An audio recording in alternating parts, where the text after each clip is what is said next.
When I started trading in Chicago out of college, I went to college in Wisconsin, University of Wisconsin-Madison, and I traded in Chicago for 10 years at a prop firm.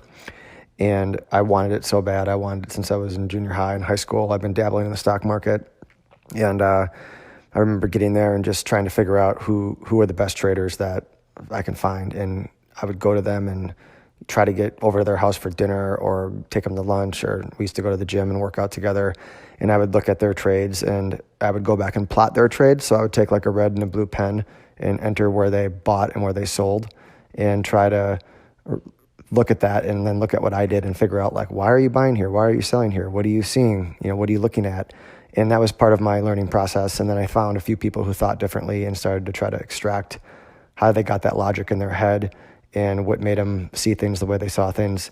And that was how I started to learn from others. And then from there, it was a up and down process because it takes so long. You have to see market moves over and over and make mistakes. I remember, guys calmly knowing kind of when to buy a breakout, and I was struggling all day thinking maybe the market's going to go up, buying it, getting out, and then missing the breakout, and then seeing someone else calmly buy the breakout that worked, and just being so frustrated with how they can make it look so easy. And then you realize the power of experience and the power of doing it and making mistakes.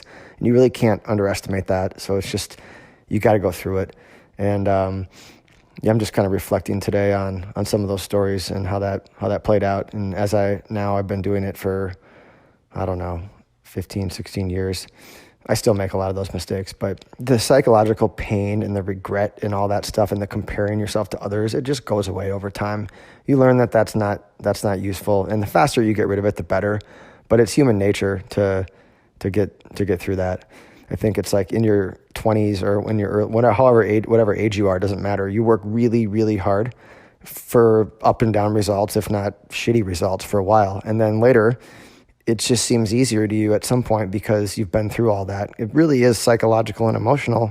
You can only look at so many chart patterns, and eventually you know all there is to know about chart patterns. It becomes knowing yourself, like psychologically, what pushes me to my brink? Where do I self-destruct? When do I disobey my risk plan? When do I get euphoric? And after making the mistakes, you just kind of know your boundaries, and you are who you are, and you have this personality, you have this disposition, and you have to work within that. Surely you can grow and expand and learn more, but you have to look at what you can take. If you're an emotional person and you're an excitable person, you've been that way as a kid, trying to deny that in your trading is not going to help you. If you're patient and more stoic, more of a risk manager, someone who grinds out money every day, more analytical, maybe you want a quantitative system, well, then that's something else too to think about doing.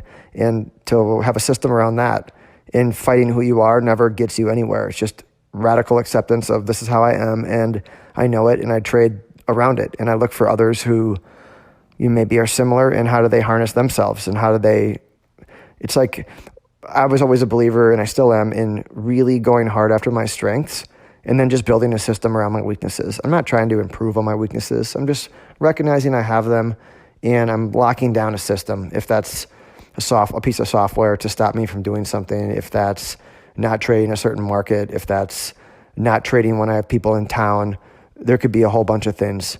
And you learn to just shut those things down and get those banana peels out of your path and really focus on what you're good at. And a lot of times the best stuff, the home runs will just come to you when you're doing the right thing, when you're not expecting to progress. You progress a lot, and the work pays off, but it's not like it pays off in a linear fashion.